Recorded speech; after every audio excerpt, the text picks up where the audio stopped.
Então, o Carlos é um nome extremamente importante para nós, enquanto pessoas que fazem ciência, nós precisamos utilizá-lo como fonte. Então, foi muito feliz essa iniciativa da Federação Pernambucana em trazer esses alunos, alunos que entram no curso, por exemplo, de jornalismo, e sonham em estar cobrindo o futebol pernambucano, devido à tradição que nós temos dentro do nosso estado.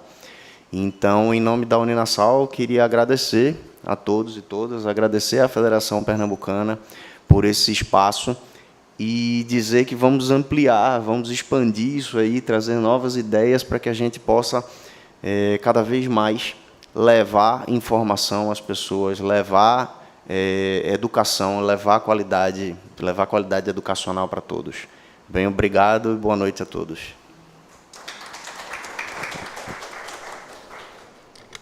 Luciano Guedes, gostaria de reafirmar mais uma vez que é um prazer tê-lo aqui conosco. Gostaria que você desse uma palavra do quanto representa essa mostra de TCCs que leva o nome de Carlos Celso Cordeiro. Boa noite.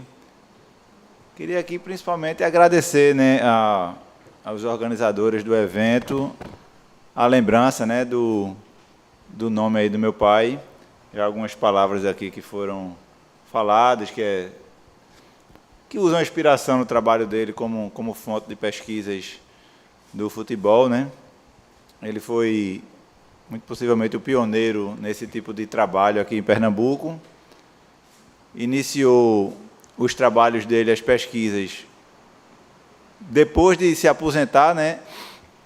Com a aposentadoria dele, com o tempo livre que ele passou a ter, ele passou a dedicar esse tempo a esse tipo de pesquisa, o futebol, que era talvez o hobby, talvez não, com certeza o hobby preferido dele, o que ele mais gostava na vida dele era do futebol.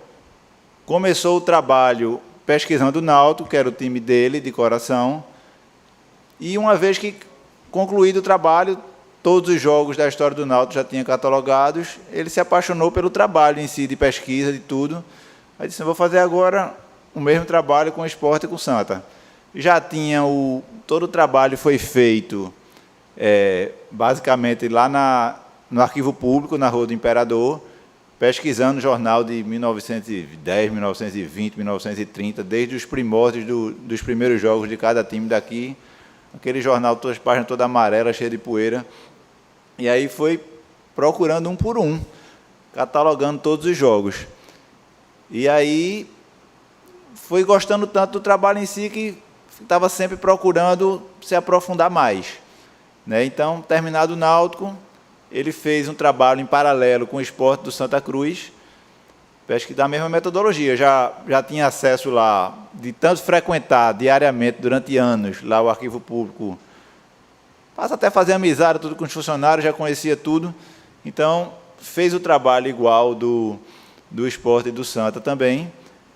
E, uma vez concluído, ele nunca se dava por vencido, no sentido de sempre querer algo a mais, algo que estava faltando. Então, sei lá, cada dado que faltava de uma pesquisa, quando ele conseguia esse dado, ele era uma vibração para ele. Então, por exemplo, um jogo qualquer, na base de dados dele lá, estava faltando o público pagante. Ele sabia do jogo, do resultado, do placar, quem fez os gols, mas o público pagante estava em branco. Então, ele não gostava de nenhuma informação em branco. Aí, se ele tinha pesquisado no Diário de Pernambuco, ele ia pesquisar o mesmo jogo no Jornal do Comércio, se tinha informação do público. Se não tinha, poxa, esse aqui vai ficar faltando. Quando era jogo contra time de outros estados, jogos de campeonato não, que são mais divulgados, mas às vezes um jogo amistoso, a informação era bem vaga, só saía o resultado, no máximo a escalação, não saía a substituição, não saía o público, não saía o juiz. Começou a fazer network com pessoas de outros estados, sei lá, se é um jogo Náutico e América de Natal, um jogo lá em Natal que o jornal daqui não divulgou bem. Então, ia atrás de alguém lá que pudesse ver se no jornal de lá saía a informação. Então, fazia todo um trabalho para tentar ter o máximo de informação possível, tá? Aí ele fez todo esse trabalho aí. Óbvio, o trabalho nunca fica 100%, ainda tem algumas informações que não tem. As informações que não tem, podem ter certeza que não tem lugar nenhum, porque onde fosse possível de ir atrás, de tentar pegar aquele dado, ele ia. E e colocava lá. Então, realmente, os dados que não são colocados é porque nenhum veículo de informação divulgou aquela informação e não foi possível catalogar, né? E aí é isso, ele fez esse trabalho árduo aí durante, acho que mais ou menos 20 anos, foi o tempo entre que ele se aposentou até o tempo que ele morreu, pesquisando todos esses dados aí. E que bom que deixou esse legado aí, tá? Que se eternizou, né? Que hoje os dados estão disponíveis para todos. Os dados daqui para frente, os dados mais antigos, que eram os difíceis, de ter que catalogar e ir atrás de informação antiga em jornal velho. Hoje a gente tem tudo na internet, na federação ou na CBF, súmula de jogo, tudo. Então, hoje é tudo mais fácil de conseguir a informação. Mas ele foi o pioneiro no sentido de conseguir, de correr atrás dessas informações aí nos jornais antigos da época, né? Desde a fundação dos clubes até os dias de hoje. E é isso, então foi um trabalho árduo, tá? Foi um trabalho muito árduo que ele fez, mas fez com prazer, e a gente se sente honrado aqui, eu, meu filho, minha irmã, que estão ali também, em nome da família, em ter o nome dele aí nesse trabalho aí que está sendo desenvolvido pela federação.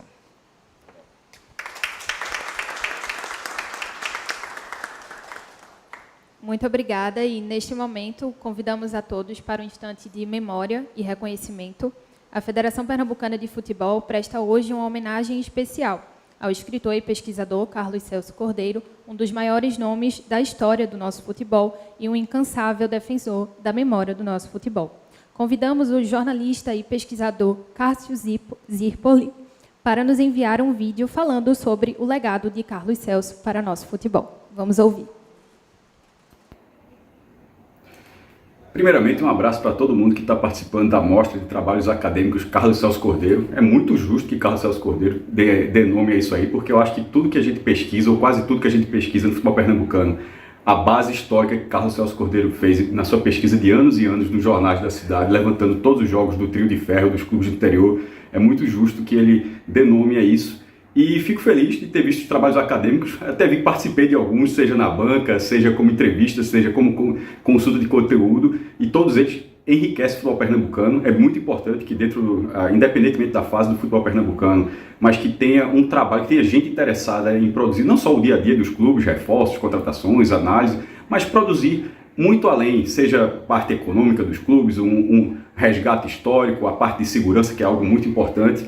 E essa junção de trabalhos que a FPF acabou promovendo nessa mostra, tomara que tenha mais anos, porque significa que mais pessoas vão fazer isso. Eu, por exemplo, meu TCC foi sobre isso, já tem uns 20 anos, foi sobre isso. Carlos Celso Cordeiro foi um dos entrevistados do meu TCC, foi sobre um resgate histórico de como o Diário de Pernambuco criou o caderno de esporte, porque antes não havia nada e, no fim das contas, já tem o que a gente tem hoje, um caderno de esportes, uma cobertura toda voltada. E sempre foi, nas salas, eu sempre via que eram poucas pessoas que pegavam conteúdo sobre isso. Tomara que cresça bastante, a gente já vê aqui trabalhos excelentes que fizeram parte dessa mostra, que em 2026, tivemos 7 nesse ano, que de repente tenha 10, 15, 20 no próximo ano. Um abraço a todos. E para simbolizar esse reconhecimento, a FPF entrega uma placa comemorativa em agradecimento por sua contribuição ao futebol pernambucano. A entrega será feita ao seu filho, Luciano Guedes, que hoje nos honra com sua presença.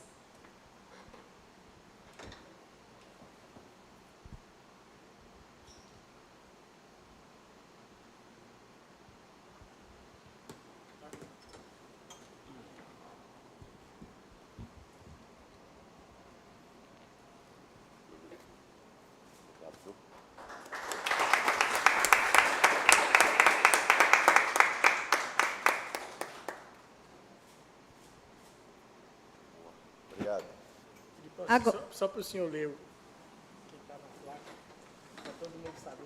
Vamos lá, tirar o óculos, que o óculos é falando. Vamos lá. Federação Pernambucana de Futebol, homenagem a Carlos Celso Cordeiro. A Federação Pernambucana de Futebol presta esta homenagem póstuma ao senhor Carlos Celso Cordeiro em reconhecimento à notável trajetória como historiador, pesquisador e defensor incansável da memória do futebol de Pernambuco. A mostra de trabalhos de conclusão de curso Carlos Celso Cordeiro é uma singela expressão da nossa gratidão e uma ponte entre o conhecimento acadêmico e o campo esportivo. valores que ele também representou. Recife, 28 de julho de 2025.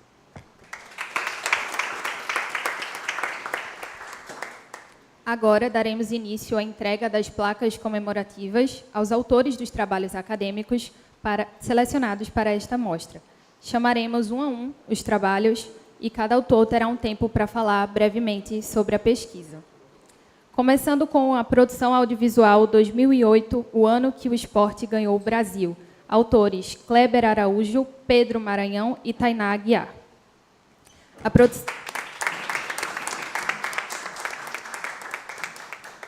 produção audiovisual que revisita o título da Copa do Brasil de 2008, mostrando bastidores e repercussão nacional. A instituição foi a Universidade Católica de Pernambuco e o orientador Alexandre Figueroa.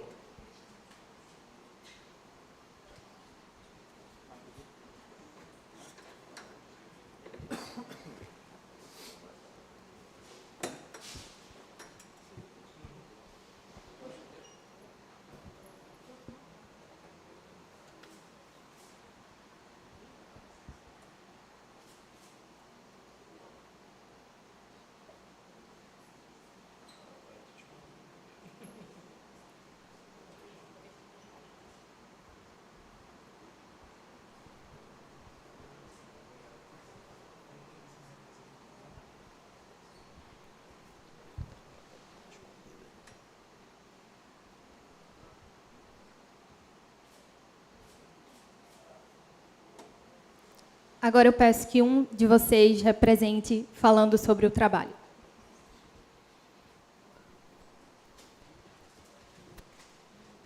Boa noite, pessoal. É um prazer estar aqui, né? Já faz um certo tempo que a gente fez esse trabalho. A gente saiu da faculdade em 2018, então era um trabalho de 10 anos, né? De tempo desse título do esporte. A gente já vai aí para 17 anos do título. 16, então 17, 18. Então, é um título que até hoje é muito marcante, né, para o futebol pernambucano. E volta e meia, as figuras desse título estão por aqui, né? Por exemplo, o próprio Daniel Paulista está agora no esporte, César Lucena trabalha no esporte e várias outras personalidades, Carlinhos Bala também, que é uma figura das redes sociais. Então, foi um prazer para mim trabalhar com esse pessoal. Era outro tema de trabalho, ia ser sobre o Magrão, mas acabou tendo que mudar em cima da hora, mas no final deu certo. E esse trabalho tem muita aventura e muito tempo de vídeo que não foi para a tela também. A gente até pensa um dia de tornar uma versão estendida, mas nunca saiu do papel. Mas é bem legal. Tem muita história legal envolvendo os entrevistados, demissão de treinador, que na época era Nelsinho Batista. A gente acabou não conseguindo pelo esporte, teve que ir para o prédio dele. Carlinhos Bala marcava em um lugar, a gente teve que ir para outro lugar. Mas foi muito legal, foi muito intenso. E nós três somos rubro-negros, né? Então a cada cena, a cada situação gravada na sala de edição era muito emocionante. Eu lembro que a cada trecho finalizado, ou chorava eu, ou chorava Kleber, ou chorava Tainá. E até hoje eu assisto esse trabalho, muita gente assiste esse trabalho, porque é bem legal. Então tá no YouTube, já tem mais de 100 mil visualizações, então para um TCC é um número bem marcante, né? Porque é um trabalho de faculdade que a gente não tinha essa pretensão. E na época até brincavam muito, diziam que era melhor que o do próprio esporte, o vídeo. Então até o pessoal ficou brincando na época, o assessor do esporte, calma, pô, não fica dizendo isso não endossa isso não. Mas foi bem legal e um prazer estar aqui, ganhar essa placa, né, comemorando o Carlos, que é uma figura bem importante, Cássio como estava falando ali. Trabalho com ele hoje em dia, então é bem legal estar participando desse projeto. E Cássio participa do TCC também, então é bem legal, o Wildo, todo o pessoal da federação, valorizando, né? Continue para trazer novos alunos, novas pessoas envolvidas, que é importante também. Não sei se o pessoal vai falar alguma coisa também, mas prazer participar.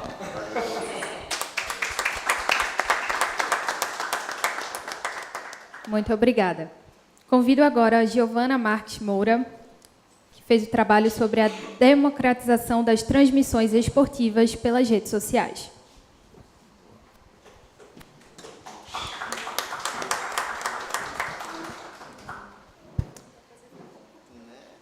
É uma análise do papel das plataformas digitais na ampliação do acesso às transmissões de jogos com enfoque na inclusão pela instituição Uninassal, o orientador Eduardo Dias.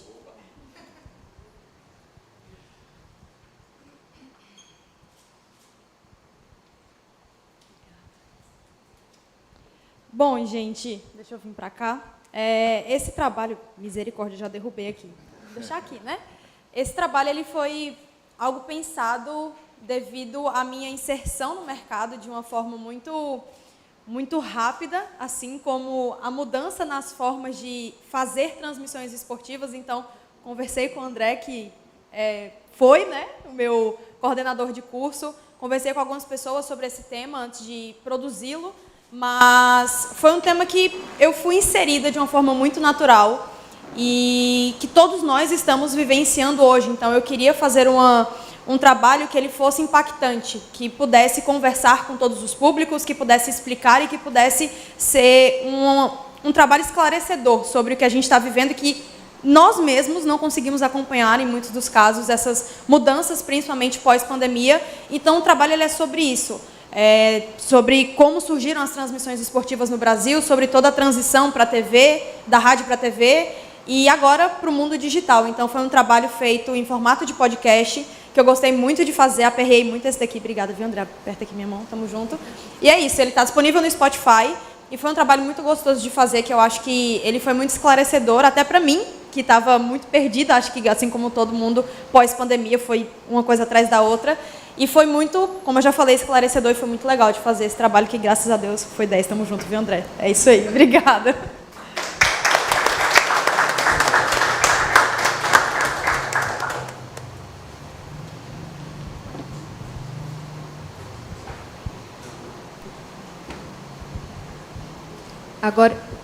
Agora convido o João Pedro Simões Alves Nascimento, autor do trabalho Náutico, Uma Paixão, um time que encanta.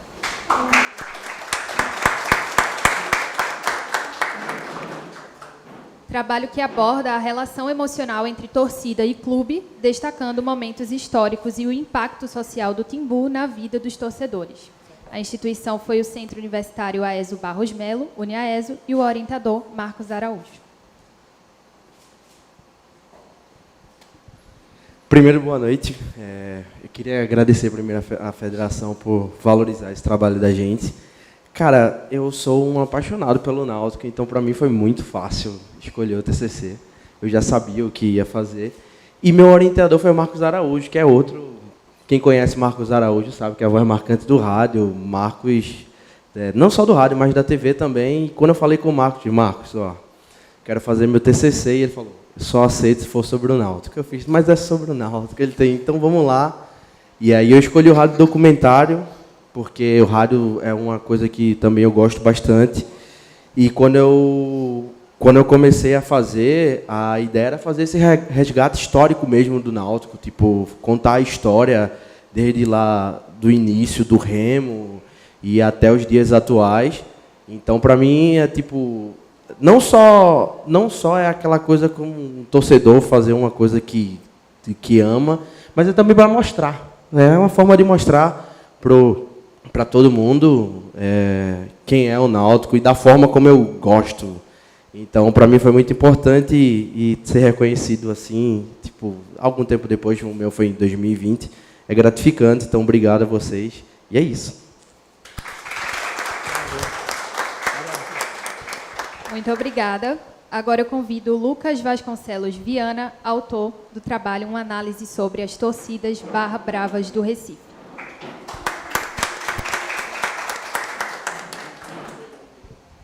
É um radiodocumentário sobre o movimento Barra Brava na capital, abordando identidade, organização e cultura da arquibancada. A instituição é o Centro Universitário Aeso Barros Melo, UniAeso, e o orientador Marcos Araújo.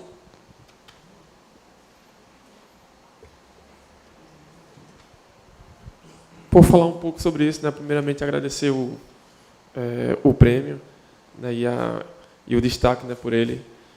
Eu costumo falar que falar sobre torcida em geral aqui em Pernambuco é meio que um país. Tanto se falar em relação a torcidas organizadas, quanto se falar em relação às torcidas barras bravas.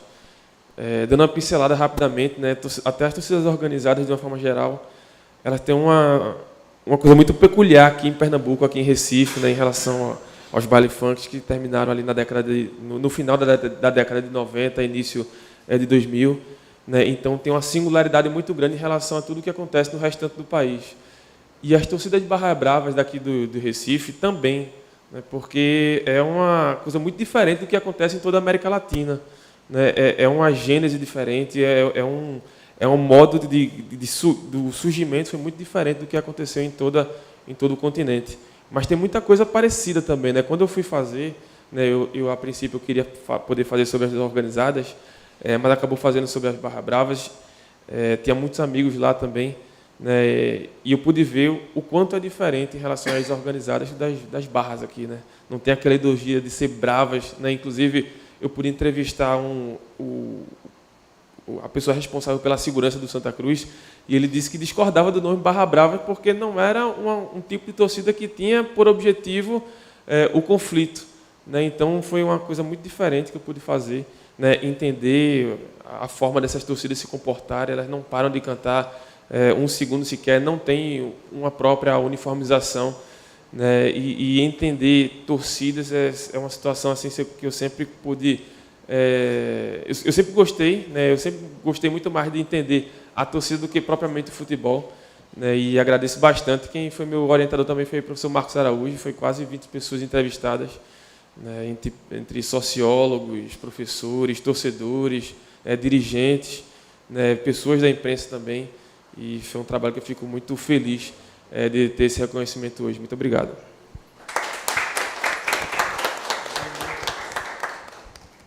Muito obrigada.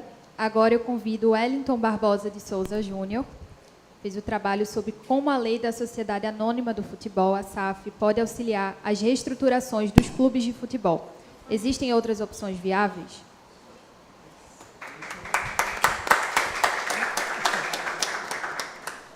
Foi um estudo sobre os impactos da SAF na estrutura de clubes locais, analisando oportunidades e desafios da legislação recente. A instituição foi o Centro Universitário Fracinete do Recife, Unifafiri, e o orientador Rafael Alves de Luna. Fique à vontade. Bom, primeiramente, obrigado assim, pelo reconhecimento. Eu realmente não esperava. E assim, falar um pouco do meu trabalho é chover no molhado. Né? Digamos que o meu clube ele me deu vários estresses aí agora há pouco, né? E aí basicamente surge da indignação assim, né? Pela situação. 2021, né? Pós-pandemia, teve muita dúvida e incerteza com o cenário econômico dos clubes daqui, principalmente do Santa Cruz. Então assim, eu fiquei tipo naquela, poxa, está acontecendo alguma coisa aqui, eu tenho que entender. E aí durante, várias noites assim em claro, tentando entender aquilo, e acontecendo ali várias coisas, e aí no final do 2021 sai a lei da SAF, também junto com a lei do mandante, eu ficando, poxa, está mudando muita coisa isso aqui. Aí depois eu em conversas assim com o meu professor Rafael Alves de Luna, que também é outro tricolor também preocupado, e a gente noites em claro, assim, com as crises e tudo bem. Enfim, aí acabou que a gente foi nessa, então a gente começou a dialogar muito, a investigar, e a gente chegou a uma conclusão de que, de fato, era alguma coisa que estava acontecendo também, recuperação judicial e outras coisas, enfim. E assim, querendo ou não, mudou muito o cenário agora, não só o Santa Cruz, como também outros clubes foram nessa tomada, e assim, fui pego assim de surpresa com essa oportunidade de ser reconhecido por esse trabalho, mas eu acho que não tem muito o que falar, só agradecer mesmo o reconhecimento e o prêmio. Muito obrigada. A preocupação continua.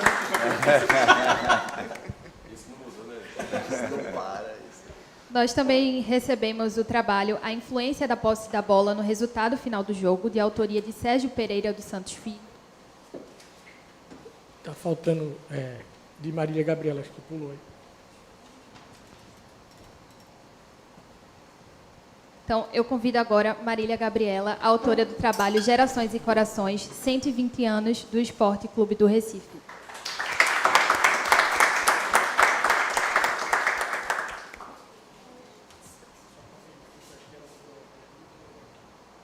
Um trabalho que resgata a trajetória de torcedores do esporte e sua ligação histórica com o clube, destacando memória, identidade e cultura. A instituição foi a Universidade Católica de Pernambuco e a orientadora Andréa Trigueiro.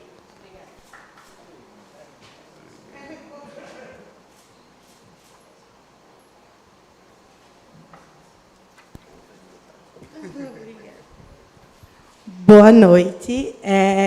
Desde que eu escolhi fazer jornalismo, que o esporte tem total influência nisso. E aí... Licença, professor. E, coincidentemente, né, o clube completa 120 anos no ano que eu concluía a graduação. Então, eu fiz, né, a revista Gerações e Corações, né, que eu retiro de uma parte do trecho do hino, 120 anos do Esporte Clube do Recife. E aí foi além do que realmente o trabalho acadêmico. E esse evento valoriza justamente isso, né? Eu queria que o meu TCC não ficasse só como realmente essa entrega, mas que fosse para o mundo e está ganhando o mundo também a partir desse evento. E aí 4 sessões que eu conto, começo introduzindo, contando a história do clube, aí eu passo como é que o clube chega para o torcedor, porque muitas vezes é pela influência dos pais, mas tem um momento de start. Pô, eu sou muito rubro-negra. Então, eu fui atrás de algumas pessoas que tiveram esse start a partir do momento de vida. Depois, eu mergulho. O documentário de Pedro e da galera me ajudou também, que tem uma sessão dedicada aos títulos nacionais. Então, me ajudou nisso. Depois, eu trago também a história de Gil, que está aqui presente, falando muito dessas gerações e corações, né? Esse amor que é passado de pai para filho, de avô para neto. E esse coração, quando você não tem influência da família, mas que você escolhe ser torcedor do esporte, e também mostrando que o clube é mais do que o futebol, mostrando que o clube é poliesportivo. E eu trago, né, também essa questão do ser torcedor e ser atleta, além do futebol, né, de ser jogador. E aí eu também dou uma abertura para a torcida organizada, para movimentos sociais, e no final tem um pouquinho falando dessa relação, né, de ser torcedora, mas querer ser jornalista esportivo. Então, no final, eu trago um pouquinho contando minha visão de tudo isso. Obrigada. Muito obrigada. Só um adendo. Eu contei muito com a ajuda da federação, a partir de Hildo, o acesso aqui ao acervo, e eu queria deixar também uma revista para a biblioteca da federação.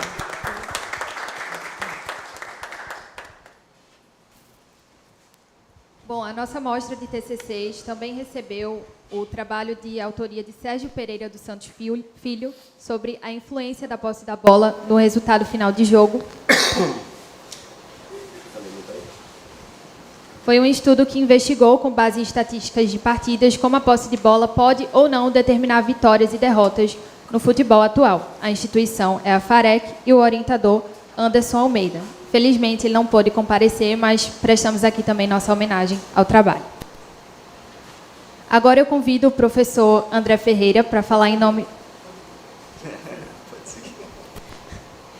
E então eu convido o nosso diretor de competições, Gustavo Sampaio, para dar a última palavra antes da gente encerrar aqui nosso evento. Obrigado. Vou quebrar protocolo aqui, queria sair um pouco do formal aqui, Hildo. Primeiro que eu acho que está tendo um arrumadinho aí, viu, Natália? Que eu vi gente de casa aqui voltando, tem Alex, tem Giovana, né?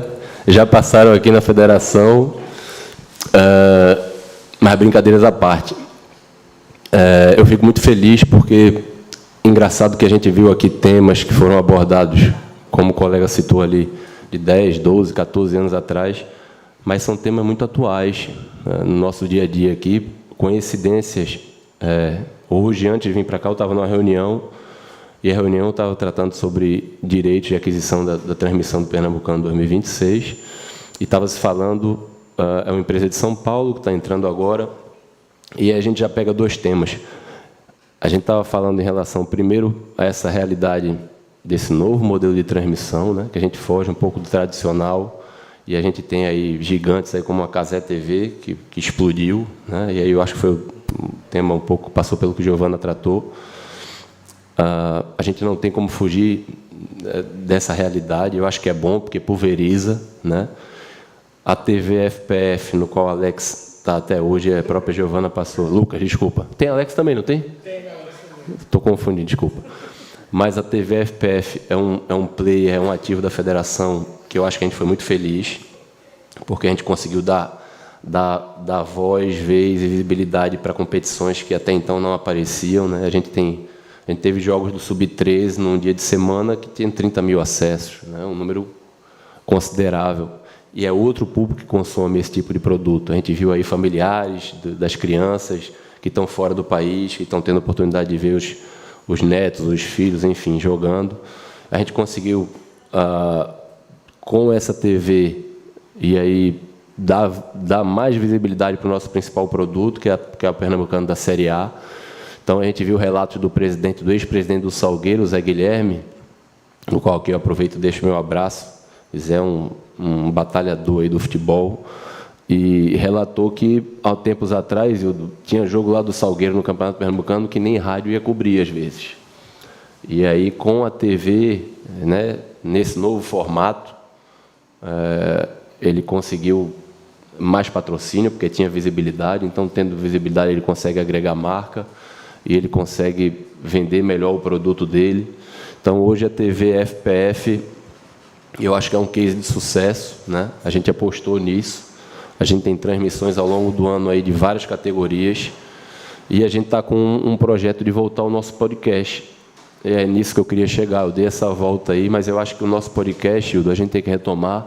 Eu acho que queria deixar como sugestão aqui que a gente retome convidando esse pessoal que está aqui hoje, para que a gente possa se aprofundar. Eu fiquei curioso para saber o que são esses trabalhos, porque a nossa demanda aqui é gigante. Dia a dia, aí, como eu falei, a gente tem dezenas de jogos no final de semana, 40, 50 jogos acontecendo, e cada jogo desse tem um problema.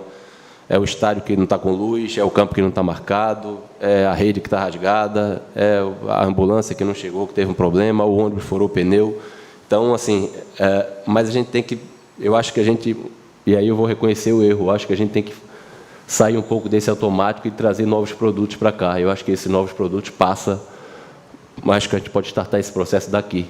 Tem que trazer vocês, né, que gostam, que consomem, que estudam, para que a gente possa dialogar e, de repente, a gente, nesse podcast, que a gente possa servir aí de trampolim para que a gente possa ter um novo canal, diálogo com a sociedade, com o público em si, com os professores, com os docentes, com os alunos, enfim, para que a gente possa realmente abrir o futebol, né, de uma forma mais democrática, para que a gente possa escutar o que se passa na cabeça do torcedor fanático que fez um trabalho do Náutico ali, né? Certamente vai vir com ideias. A tua questão da SAF do Santa Cruz, há quanto tempo tu terminou teu trabalho? Teu trabalho foi concluído quando? 2023, a gente está 2, 3 anos, mas a realidade de Santa Cruz hoje é essa ainda, né? A gente está falando de até ontem, exatamente. E volto a falar, o estudo ele dignifica o ser humano, ele é o maior bem que você pode adquirir, se não o maior, um dos maiores, com certeza, porque esse conhecimento ninguém te tira. Certamente vocês vão ter muito a nos ensinar aí nesse dia a dia. Vamos marcar a data e hora desse podcast aí para a gente já poder debater disso, convidar os envolvidos aqui, para que a gente possa partir disso e, quem sabe, a gente já marca a inauguração da nossa biblioteca, já convida todo mundo, que outros trabalhos possam vir também fazer parte nesse nosso dia a dia. A gente falou da SAF do Santa Cruz, que é um tema real.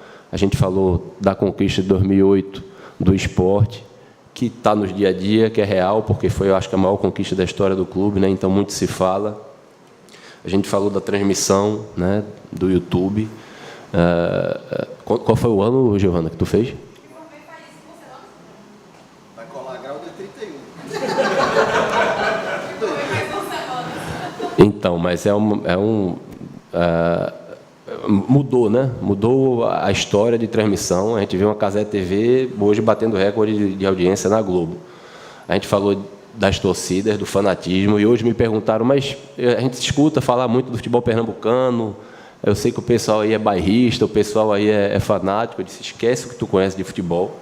A minha família é do Rio, mas eu estou aqui há muito tempo, mas eu nunca vi nada parecido com o que se tem em relação a consumo de futebol quando a gente fala do futebol pernambucano. Aqui o povo é bairrista mesmo, o cara não pode torcer para Clube do Sul aqui, torcer para Clube Pernambucano, ou é Esporte, ou é Náutico, ou é Santa Cruz, ou tu não é ninguém. Nada de torcer para Real Madrid, para Barcelona, para Flamengo, nada, esquece isso.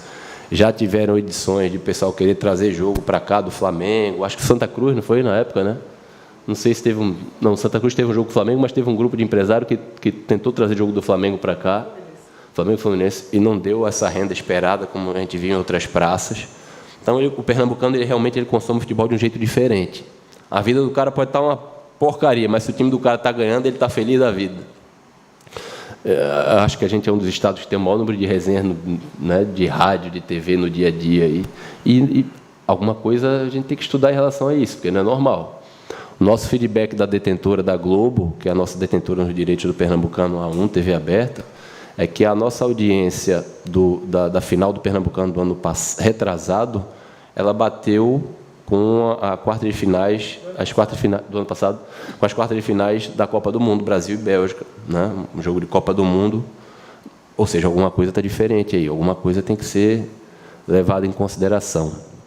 Então, para não me alongar muito, está todo mundo cansado.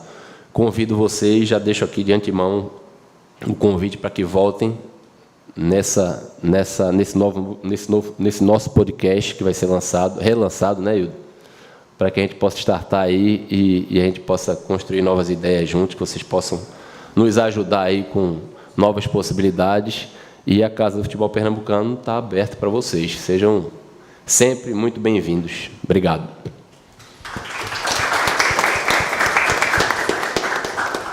É isso, muito obrigada. Encerramos, assim, esta noite especial de celebração, a produção acadêmica e a valorização do futebol pernambucano. Nosso muito obrigada a todos que participaram e contribuíram para esta mostra, que esta seja apenas o início de uma jornada de pesquisa, paixão e compromisso com o esporte. Convidamos a todos para um coffee break. Boa noite e até a próxima edição.